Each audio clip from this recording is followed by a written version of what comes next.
Donc Luc est vraiment celui qui va nous aider à entrer dans toute cette tendresse, hein, c'est comme ça qu'il est présenté dans le missel, un peu de Dieu à travers notamment la naissance de Jésus, et puis on connaît un peu plus de choses, même si on connaît peu de choses sur Luc, notamment à travers la mère de Jésus. Voilà, il y a toutes ces belles évangiles de l'enfance qui nous servent à Noël notamment. Et puis, donc, Luc est aussi bien sûr celui qui sera l'auteur ou considéré comme l'auteur des Actes des Apôtres. C'est la même écriture en grec. Voilà, puis je ne suis pas un grand théologien ou bibliste pour vous en dire davantage, mais bon, en tout cas, on peut remercier celui qui a suivi le maître, hein. Donc je l'ai introduit, il est le serviteur. Donc c'était le lien, vous l'avez fait, hein, c'était pour la foire des animaux d'aujourd'hui. Voilà, il fallait trouver un point d'accroche. Alors nous en avons deux. Hein. Le premier, c'est donc l'animal fétiche, le taureau. Et puis le second, c'est cette dimension, voilà, peut-être du grand prêtre qui est signifié dans l'évangile aujourd'hui et qui nous rappelle que, en lien avec ce qu'est Jésus, ce qu'est le serviteur et ce que nous sommes tous, nous sommes venus faire un sacrifice. C'est ça qui nous rassemble, qui rassemble la communauté dominicale. Alors les textes nous le redisent. Le premier, on le connaît, c'est le serviteur souffrant, mais n'oublions pas que c'est le serviteur. Alors puisqu'on a parlé des évangiles de l'enfance, Marie est l'humble servante. Jésus, il est maître parce qu'il est serviteur. Important, hein. Voilà, il n'est pas maître comme un maître tout-puissant qui dicte ses lois. C'est la remarque qu'il fera aux 10 qui s'indignent de la demande de Jacques et Jean. Il est celui qui est à l'écoute du Père, donc il ne s'auto-proclame pas. Et il est à ce titre-là, parce qu'il est écoutant de l'appel de Dieu, il est serviteur et donc il est sacrifié. Ça va, hein? C'est-à-dire qu'il fait le sacré. Il est, encore une fois, celui qui va former ses disciples, et lui qu'on fera partie, pour qu'ils prennent leur charge, eux aussi, à savoir, non pas de savoir quel est le plus grand parmi eux, ou quelle place ils auront dans le royaume des cieux, mais que le plus petit parmi vous sera le plus grand. On connaît les fins d'évangile régulières. Hein. Les premiers sont les derniers sont les premiers. C'est du langage, mais qui nous rappelle que... Alors c'est beau, hein, parce que c'est dit dans le poème du serviteur souffrant, que nous on relit à travers la figure de Jésus, parce que c'est l'Ancien Testament. S'il remet sa vie en sacrifice de réparation, il verra une descendance. Et puis vous avez un peu plus loin, toujours pour cette dimension de la fécondité du sacrifice, alors je crois que c'est dans l'Épître aux Hébreux, voilà. Bon, je ne sais plus où c'est, mais si c'est ça. Donc il est le grand prêtre, je vais expliquer, à notre ressemblance excepté le péché, et donc le texte ajoute de l'Épître aux Hébreux, pour obtenir miséricorde et recevoir en temps voulu la grâce de son secours. Ça veut dire que nous sommes invités à cette fécondité qui est intrinsèque au serviteur. Pourquoi je vous le dis? Parce que c'est la fécondité de Luc, hein, je dirais d'une certaine manière, et puis on peut espérer la nôtre. C'est-à-dire parce que nous entrons dans le sacrifice, hein, comme l'animal sacrifié, alors c'est vrai que nous acceptons de recevoir la grâce que Dieu nous donne. Voilà, donc c'est livrer son corps et verser son sang. Je le répète fréquemment dans nos Eucharisties, nous ne venons pas faire une mémoire historique, nous venons actualiser ce que le Maître a transmis à ses disciples. Il leur a demandé de faire mémoire de ce que lui-même a fait, à savoir, de génération en génération, la communauté se rassemble pour se présenter à Dieu. Chacun de nous, nous le faisons. Nous venons présenter notre vie, voilà, dans ses bons, ses moins bons moments. L'Épître aux Hébreux nous l'a rappelé, Jésus, il a vécu notre condition humaine comme nous, excepté le péché. Le péché, c'est quand on n'offre pas à Dieu ce que nous pouvons éprouver de nos vies. Voilà, alors Jésus, lui, il ne fait pas ça, et y compris au moment de l'épreuve ultime, il s'en remet à Dieu en sacrifice. Et nous, on réitère ce mouvement sacrificiel, tout simplement parce que c'est ce qui transfigure nos vies. Et une vie transfigurée, c'est toujours une vie missionnaire. Si Dieu nous visite et qu'il nous embellit au passage, je pense que c'est le cas. Hein. Voilà, en tout cas, moi j'en témoignerai ainsi. Du coup, on va forcément diffuser quelque chose pour les autres. Donc c'est redit dans le langage de la Bible, hein, mais c'est bien expliqué. Il justifiera, le juste, mon serviteur, justifiera les multitudes, il se chargera de leurs fautes. Le Fils de l'homme n'est pas venu pour être servi, mais servir et donner sa vie en rançon pour la multitude. C'est pour tous. Saint Luc, sa sainteté reconnue par l'Église, c'est pour tous. La sainteté de la Vierge Marie, c'est pour tous. Si vous êtes saint, c'est que Dieu vous a sanctifié, et votre sainteté, c'est pour tous. C'est intrinsèque, si vous voulez, au don de Dieu. Donc nous, on apprend cette dimension du service. Et alors je vous prends à contre-pied parce que le service vous a fait immédiatement penser que Jésus a distribué généreusement ses talents à ceux qu'il a rencontrés. Oui, mais ça c'est une conséquence du fait qu'il a reçu sa mission de Dieu. Nous recevons et nous diffusons. Et notre conversion, elle n'est pas du côté de nos actes de charité, un peu de nos œuvres on dirait, elle est du côté de notre foi. C'est très paulinien, et Luc était un disciple de Paul, en tout cas la tradition nous dit cela, et vous savez bien que Paul le premier, et j'ai lu un texte où Luc reprend cette dimension-là, nous sommes justifiés par la foi, non par les actes. Oui, les actes suivront bien sûr votre foi, mais on ne commence pas par les actes, parce que si vous commencez par les actes, à ce moment-là, on arrive dans la problématique des 12, à savoir... Pourquoi demande-t-il avoir une bonne place dans le royaume des cieux? Vous voyez, on va entrer dans des comparaisons humaines et on ne va pas s'en sortir. Toute place est bonne si c'est Dieu qui l'accorde. Et comme chacun est appelé, chacun a sa vocation, et la communauté se construit. Donc les 12 doivent apprendre peu à peu qui est Jésus. Il est le serviteur. Et vous savez bien que Jésus mettra en avant sa mère à ce titre-là. Non pas parce qu'elle l'a allaité, non pas parce qu'elle l'a mis au monde, mais parce qu'elle a cru à la parole de Dieu. Elle a fait confiance dans la parole de l'ange, et ça c'est Luc qui nous le transmet dans les évangiles de l'enfance. Elle s'est accordée à la volonté de Dieu, donc elle est serviteur, servante, humble. Et oui, c'est lié. L'humble, c'est celui qui se laisse façonner par un autre. Cette terre est épousée, nous sommes épousés. Mais il faut que cette terre soit malléable, et malléable par le don que Dieu nous fait. C'est notre baptême. Donc c'est tout simple, hein. À partir du moment où tout ce que nous célébrons, ou dès que vous priez, vous livrez votre corps et versez votre sang, ça s'appelle la croix. Hein. Bon, c'était le chant d'entrée, je l'ai déjà commenté. Hein. Cette posture nous rend disponibles au don de Dieu. Nous consentons à ce qu'il nous appelle, à ce qu'il nous sanctifie, et il nous envoie ainsi en mission. Mais ça ne dépend pas si vous voulez, c'est pas ce que vous allez faire qui sera important pour autrui. C'est ce que Dieu vous accorde et qui vous permet alors de regarder et d'agir dans ce monde pour qu'il soit dans son orientation de toujours. Dieu l'a voulu pour une transfiguration. Nous sommes appelés à une transfiguration. Mais c'est Dieu qui fait. Nous consentons à ce qu'il fasse en nous. Alors les textes nous redisent ça. Donc la coupe que je vais boire, écoutez, vous allez la boire. Hein. Oui, parce que le Père Éric donne le sang du Christ à la messe. Bon, par intention, mais enfin, vous buvez à la coupe. Hein. Voilà. Et le baptême dans lequel je vais être plongé, et pour lequel les disciples, Jacques et Jean, disent, nous, oui, nous le pouvons. Je dis, ok, vous serez plongés dans mon baptême. Écoutez, vous êtes baptisés, hein. Vous avez été plongés dans ce sacrifice. L'animal que nous sommes, on va revenir à nos animaux, et peut-être que je vais vous dire des choses compliquées ou pas, mais l'animal que nous sommes doit être sacrifié. Le premier-né doit être sacrifié. C'est notre baptême. Ce sacrifice nous a configurés au Christ. Mais c'est important, hein. Nous sommes entrés dans ce don de nous-mêmes, à travers l'intercession de nos parents la plupart du temps, mais il y a de plus en plus d'adultes qui demandent le baptême. Les personnes sentent qu'il est nécessaire à un moment donné d'entrer dans ce sacrifice.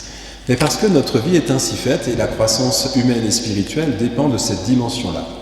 Qu'est-ce que le grand prêtre? Alors c'est là où ça va être compliqué. Bon, je réfléchissais cette nuit en me disant, est-ce que je leur dis pas? Je vais quand même le faire, mais peut-être je l'ai déjà fait. En fait, dans le parvis du temple de Jérusalem, puisqu'on parle de Zacharie, vous vous souvenez, le taureau, Zacharie qui offre un sacrifice d'encens. Alors le Saint des Saints, pour ceux qui ne savent pas, c'est l'équivalent de notre tabernacle aujourd'hui. Voilà. Le temple de Jérusalem, il y avait un temple. Bon, après, il y a eu des petites synagogues un peu partout, mais il y avait un lieu pour le sacrifice, tout le monde montait à Jérusalem. Voilà, une fête de pèlerinage. Nous, on a des églises dans tous nos villages. Dans ce temple, vous aviez 4 parvis. Le parvis des femmes, le parvis des hommes, le parvis des prêtres et celui du grand prêtre. Alors la frontière, c'est l'autel. Voilà. Le saint, dans nos églises, si vous voulez, c'est le sanctuaire, c'est cette zone-là. Normalement, le tabernacle devrait être au fond. Là, nous, on a une chapelle du Saint-Sacrement latéral. Mais normalement, habituellement, dans nos églises, il est au fond. Le Saint des Saints, personne ne peut entrer. C'est un endroit hyper sacré. C'est là où il y a la présence de Dieu pour les Juifs. Voilà. Et notamment, c'est signifié par la présence des tables de la loi à l'époque, la loi de Moïse, cette parole de Dieu. Donc nous, on le reconnaît dans l'Eucharistie et dans le pain consacré. Mais le parvis des femmes et le parvis des hommes et celui du prêtre et du grand prêtre, ça dit une dimension de nos vies personnelles. Alors désolé, ça va un peu plus loin que d'habitude. Pourquoi ? Et peut-être que c'est là où je ne devrais pas m'engager. Tant trop tard, j'y suis lancé. Alors, vous êtes obligé d'entrer dans le temple. Alors déjà, si vous n'êtes pas baptisé, si vous n'êtes pas juif, vous ne pouvez pas entrer. Là, c'est le parvis des gentils. Vous pouvez faire du business sur le parvis, mais pas à l'intérieur du temple. Interdit d'entrer. Peine de mort, je crois que c'était assez sérieux en plus. Si vous entrez à l'intérieur, vous passez par le parvis des femmes, obligatoirement. Les femmes s'arrêtent là. Ensuite, vous passez dans le parvis des hommes. Les hommes s'arrêtent là. Ensuite, c'est le prêtre qui est autour de l'autel. Et puis, au-delà du saint, c'est le saint des saints. Vous savez, au moment de la résurrection, le rideau se déchire, on nous dit. Et il y a accès au saint des saints. Ce qui est le cas pour notre tabernacle. On a accès à la présence de Dieu par le sacrifice du Christ. Alors, si nous sommes les 4 parvis, c'est ainsi que Dieu a dicté le plan du temple, alors je ne sais pas, à Salomon, je crois.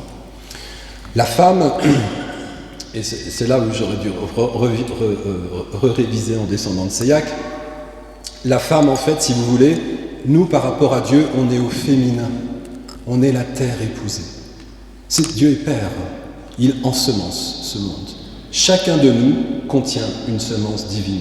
Croyant ou pas croyant, c'est Dieu qui crée. Donc tout le monde a reçu quelque chose de Dieu. On n'en est peut-être pas conscient, nous un peu plus, on est à l'église, mais on a tous cette semence en nous. Qui la porte ? Vous. C'est vous, nous portons chacun cette semence divine. Donc qui en a la responsabilité et la croissance ? Nous tous. Il y a un côté maternel. Ce que Marie nous rappelle. Il y a une maternité spirituelle qui nous incombe tous. Donc ce n'est pas une histoire de femme et d'homme. Voilà. C'est une question de terre épousée par Dieu, fécondée par Dieu. Marie le signifie. Et puis une terre qui est appelée à une naissance. C'est la résurrection. Voilà. Les hommes, ou le masculin en chacun de nous, c'est ce qui va présenter notre vie au prêtre. Voilà. Alors, comment vous expliquer ça de manière assez simple ? Supposons que nous ayons une semence divine à l'intérieur de nous. C'est vrai. Cette terre aussi, elle n'est pas que divine. Il y a aussi à l'intérieur de nous toutes sortes... certains auteurs disent il y a une jungle intérieure. La preuve, vous en avez un exemple dans l'Évangile. Les disciples s'indignent. Ils sont jaloux. Ils sont mécontents parce qu'il semblerait qu'il y ait 2 poids 2 mesures. Voilà, le gâteau n'a pas été coupé en part égale, Donc ça, c'est très humain. Et nous avons ça aussi à l'intérieur de chacun de nous, nos colères. C'est souvent repéré dans la Bible, notamment chez Paul, indignation, colère, jalousie, peur, joie, nos émotions, nos états d'âme, ce qui fait notre vie. Tout cela n'est ni bon ni mauvais, je suis en train de perdre la voix, c'est que simplement, si vous en restez à ce niveau-là, vous restez à l'être animal. Et l'animal doit être sacrifié. Le rôle du masculin, pour le parvis des hommes, c'est de présenter les animaux à Dieu. Eh oui. Vous savez qu'au temple, vous ne pouviez pas manger de viande sans que le prêtre ait touché et sacrifié l'animal rituellement, le taureau. Mais ça, c'est l'homme qui présentait l'offrande. Si vous voulez, en nous, c'est vous qui faites œuvre mal. Vous venez à l'église, pourquoi ? Parce que votre semaine a été remplie de joie et de peine, comme chacun de nous. Et où déposez-vous vos joies et vos peines ? Déjà, si vous les nommez, c'est pas mal. Je vous rappelle que c'est le rôle d'Adam. Adam, on est au début de la Bible. Que fait-il ? Adam, c'est vous, c'est pas Monsieur Adam, voilà, désolé, mais bon, c'est l'être humain générique. Que fait-il ? Il nomme les animaux. Nommer les animaux, c'est pas faire de la zoologie. Je suis désolé, mais on n'est plus à la maternelle. Vous nommez les animaux intérieurs. Tant mieux si vous dites, si vous êtes en colère, c'est que vous êtes un peu moins. vous avez mis un peu de distance. Parce que si vous vous identifiez à votre colère, vous allez tout casser. Et ça, c'est pas bon. Souvenez-vous qu'Adam aura des enfants qui s'appellent Caïn et Abel, et lorsque Caïn veut tuer son frère, c'est la Bible, hein, Dieu dit à Caïn, une bête est tapie à ta porte, domine-la. Il ne le fait pas, il tue son frère. Voilà. Ça, c'est que vous n'avez pas mis la distance, vous n'avez pas nommé les animaux intérieurs. Mais une fois que vous les avez nommés, ça ne suffit pas. Voilà. Bon, on peut aller voir le psychanalyste, mais ça ne suffit pas. Pour que vous puissiez transformer ce qui pourrait être négatif à votre encontre, il va falloir déposer l'animal sur l'autel. Nous changeons de parvis. Je vous ai perdu ou pas? Pas encore? Bon. Mais on est presque au bout. Et le troisième parvis, c'est celui du prêtre. Donc, nous avons une jungle intérieure et une semence divine en chacun de nous. Nous pouvons nommer nos énergies, nos faiblesses, nos forces, nos péchés, bref, notre vie. Très bien.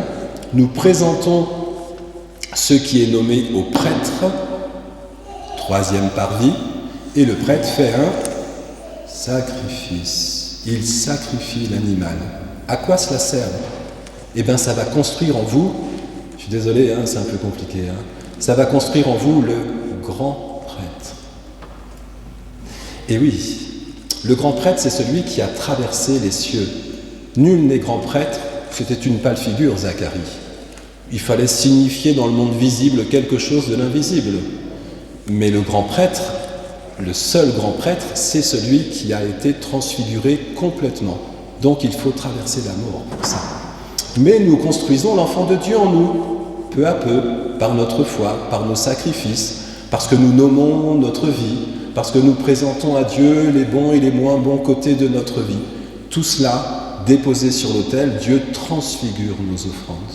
Vous savez, le pain et le vin, c'est le fruit de la terre et du travail des hommes. Mais ça contient quoi? Pas faire une analyse de la farine et de l'eau.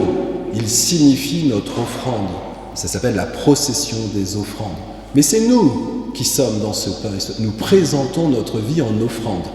Et nous demandons l'épiclèse, le don de l'esprit. Et ils deviennent quoi? Le grand prêtre. Le corps et le sang du Christ présent parmi nous. Nous nous nourrissons de ce pain et ce vin consacré. Nous avons accès au sein des saints. Donc, c'était compliqué, mais peut-être que ça nous aide à comprendre que peu à peu, chacun de nous représente tout cela. Et nous avons une responsabilité. Donc Jésus éduque ses disciples pour leur dire, mais le plus grand parmi vous sera votre serviteur. Vous me suivez, très bien, mais le maître donne sa vie en sacrifice. Et les disciples le feront à leur suite, et puis nous, je crois que nous suivons ce mouvement-là. Alors, c'est jamais expliqué comme ça, mais moi je trouve que c'est beaucoup plus intéressant, puis en plus ça a fait un lien avec Saint Luc, puisque nous le fêtons aujourd'hui. Donc retenons que notre première licence n'est toujours qu'animale, c'est pas négatif ce que je vous dis, c'est le réel, et que cette animalité doit être présentée à Dieu. Et alors se construit l'être saint auquel nous sommes destinés et qui va pouvoir ensuite être témoin de ce qu'il a reçu dans ce monde. Alors voilà, ne cherchons pas à savoir la qualité de notre offrande. C'est pas le but. Ce qui est important, c'est est-ce que je fais offrande ou pas? Est-ce que j'accepte la croix ou pas? Tel un autel où je me présente humblement tel que je suis. Jésus n'a pas été en colère contre ses disciples. Il écoute ce qu'ils disent, il écoute ce qu'ils croisent et il les fait entrer dans ce mouvement sacrificiel. Et les gens repartent transfigurés à chaque fois. Vous savez bien, tous les récits de miracles montrent combien la grâce a été agissante. Et même quand Jésus n'est pas conscient de ce qui se passe, il suffit que quelqu'un le touche pour que l'Esprit Saint, parce qu'il a la foi, passe chez celui qui l'a touché. C'est ça la foi. Donc il y a toujours une dimension sacrificielle dans nos vies, alors gardons-la, chacun à notre manière. Mais bon, voilà, que vous entriez dans une église pour vous asseoir 5 minutes, pour allumer un lumignon ou pour participer à la messe, ou que vous priez chez vous, vous livrez votre corps, vous versez votre sang, et vous en serez heureux. Parce que, évidemment, je termine, mais c'est bien dit dans le texte, Jésus a choisi de remettre sa vie en sacrifice, il verra sa descendance. Vous diffuserez, vous donnerez du bonheur aux autres, parce qu'on cherche tous le même chemin. Parce qu'il n'y en a pas d'autres, en fait, pour s'accomplir. Et en fait, il n'y en a pas d'autres, quoi. Je sais bien, c'est un chemin que les gens ne veulent pas entendre, on préfère la logique prédatrice du monde. Ouais, mais celle-là, elle conduit à l'impasse sûre, et du coup au malheur pour chacun. Puis c'est nos prières universelles pour la paix dans le monde. Mais la paix, elle est possible si elle est dans notre cœur déjà. Mais comment avoir la paix? Mais c'est un don de Dieu. Et je la reçois si je remets peut-être ce qui n'est pas apaisé en moi sur l'autel. Amen.